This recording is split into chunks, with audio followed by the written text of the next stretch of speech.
sahabat saya Tuan Yusuf dan seluruh kalian yang berhormat, Mursir Lujnah, Mahfuz, Pak Aziz, lengkap sekali tadi, Syarizal, dan sahabat-sahabat sekalian, Assalamualaikum warahmatullahi wabarakatuh. Alhamdulillah, wassalatu wassalamu ala Rasulillah wa ala alihi wa sahbihi wa man wala. Apapun saya lapar syukur pada Allah SWT dan mengucap terima kasih kepada Ketua Lujnah, pengguna yang mengundang saya ataupun memberi izin pada saya mengungsi pandangan saya. Dan sahabat saya di Tony pula, dia silap hari bulan. Dia Johor bila saya telefon dia terkejut, dia kata, I thought it's next week. Tapi tak apalah, saya terpaksa menanggung beban ini seorang bagi mewakili apa yang telah pun kita tubuhkan di Parlimen sebagai ataupun di Pakatan Rakyat sebagai lejnah, bukan lejnah sebenarnya, task force tentang kuasa bertindak anti GST. Dan tadi Muhammad Taufik menyebutkan apakah relevan lagi ya anti GST itu diteruskan. Saya memulakannya begini. Dan saya terpaksa mengakui saya agak terperangkap dalam banyak hal. Dan berkebetulan mungkin saya adalah orang yang suka membaca. Jadi ini dia undang-undang. Itulah tebalnya. Ini dua bahasa ni, dua bahasa, Melayu dan Inggeris. Dan inilah undang-undang cukai barang dan perkhidmatan 2009 yang bakal mengambil alih cukai jualan 1975 dan juga cukai 72 dan cukai jualan dan perkhidmatan. Ya, cukai jualan pada paras 5% dan cukai perkhidmatan 10%. Ya, dan ia tidak mengambil alih ya akta duty ataupun akta excise custom. Itu perlu dipahamkan. Ya. Baik. Pakatan di peringkat parlimen masih di peringkat pusat membangkang. Tapi kita juga bercita-cita besar menjadi kerajaan. Maka kita perlu mengambil dua perhitungan dan dua sisi pandang. Hari ini kita membangkang, tapi esok kita adalah insya-Allah dengan izin Allah kerajaan. Maka saya perlu berjelaskan awal-awal sebagai sebuah kerajaan, mana pun kerajaannya, barisan atau pakatan, dalam setiap pengurusan perbandaraan kekayaan negara. Akhirnya dalam setiap tahun ya dibentangkan belanjawan itu. Faktor belanjawan itu ataupun perhitungan besar dalam belanjawan adalah bagaimana dengan pendapatan yang seadanya tidak dibelanjakan dalam expenditure ya. It is always a balance. Ia adalah perhitungan perbelanjaan dan pendapatan. Maka itu adalah penting. Tugas paling utama sebenarnya Parlimen ala Westminster ni ditubuhkan atas perkara negara untuk membincangkan belanjawan. Itu asas dibentuk, dibina akan Parlimen.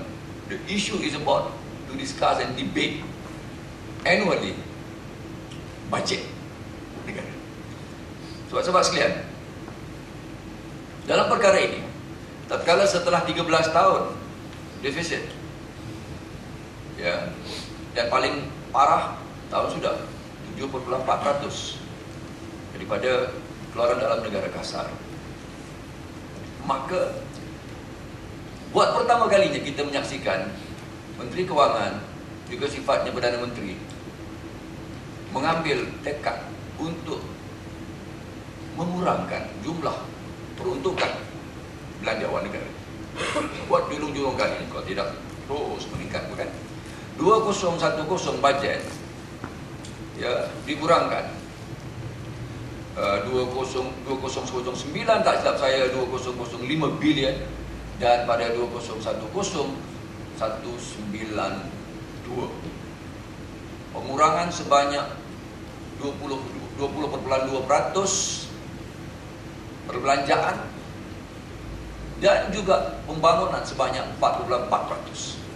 Kita ingat bila dia kurang expenditure, perbelanjaan, dia nak bagi pada pembangunan. Rupanya dua-dua. Jelas menunjukkan bahawa kerajaan sudah semakin tertekan ataupun sudah semakin sedar dan insaf bahawa mereka tidak boleh berbelanja semewah dahulu. Apa sebabnya? Sebabnya begitu jelas. Hutang kerajaan pusat 2009 adalah pada paras. Hutang kerajaan pusat adalah 348.6 bilion. Meningkat dan melonjak hampir 60 bilion kerana hutang kerajaan pusat saja, tidak termasuk GLCs. 2008 adalah 286 bilion, tetapi 2009 melonjak 348.6. Itu hutang dalam negara. Hutang di luar negara 2009 13.8 bilion. 2008 20.2 bilion. Mengapa berkurangan? Sebab antara lainnya mungkin mereka tidak layak untuk membuat pinjaman dari luar. Kesemua itu meninggalkan kesan yang berat. Sebab apa? Dalam suasana Malaysia, sebuah kerajaan yang punya kewajaran perlu berbelanja untuk apa yang mereka lakukan sebagai pump prime. Tapi mereka sudah tidak ada keupayaan untuk pump prime, untuk mengepam ekonomi. Tak ada keupayaan kerana sudah terlalu besar ini defisit dan terlalu besar tanggungan beban kerajaan dari segi hutang dalam negara maupun luar negara. Lalu persoalan untuk mendapatkan apa yang dikatakan sumber pendapatan baru adalah kritikal bagi sebuah kerajaan yang sudah 13 tahun mengalami defisit dalam belanjawan mereka. Kalau kita katakan defisit semasa keadaan-keadaan tertentu itu menasabah, tetapi nyata bahawa kerajaan yang cukup tidak bertanggungjawab ini 13 tahun semasa mewah pun mereka tidak ada punya jimatan ataupun mahu kembali kepada belanjawan berimbang. Itu dia satu dari sudut financial governance, fiscal governance, ia merunjukkan sebuah kerajaan yang tidak prudence dari sudut financial management. Ini kritikan kami bukan kerana kami mau kritik kerana kami membangkang, tidak. Dari sudut best practice, ia adalah tidak wajar. Lalu ketika kerajaan sudah tidak punya jalan untuk mendapatkan pendapatan, atau dengan bahasanya to increase the revenue base, maka sesuailah dengan slogan rakyat didahulukan, maka rakyat didahulukan untuk dikorbankan. Ini bukan pentas politik ceramah ni, tapi sungguh-sungguh. Kerana ada dua faktor di sana di mana kerajaan, mana-manapun kerajaan mampu meningkatkan pendapatan. Apa yang dikatakan sebagai dua polisi besar. Satu dikatakan polisi fiskal. Polisi fiskal bersangkutan dengan dua perkara. Satu yang dikatakan subsidi. Kedua yang dikatakan taxation, sistem pencukaian. Dan sistem itu fiskal policy. Keduanya apa yang dikatakan sebagai policy monetary. Policy monetary ini adalah perkara ataupun faktor yang mereka boleh lakukan untuk mencetuskan apa yang dikatakan sebagai rangsangan kepada ekonomi. Dengan kata lain, Bank Negara Malaysia, the Central Bank of Malaysia, mereka boleh dan hari ini sudah pun mula bercakap-cakap untuk tidak mengekalkan rejim kadar faedah yang rendah. OPR, overnight policy rate, hingga hari ini kekal pada paras 2%.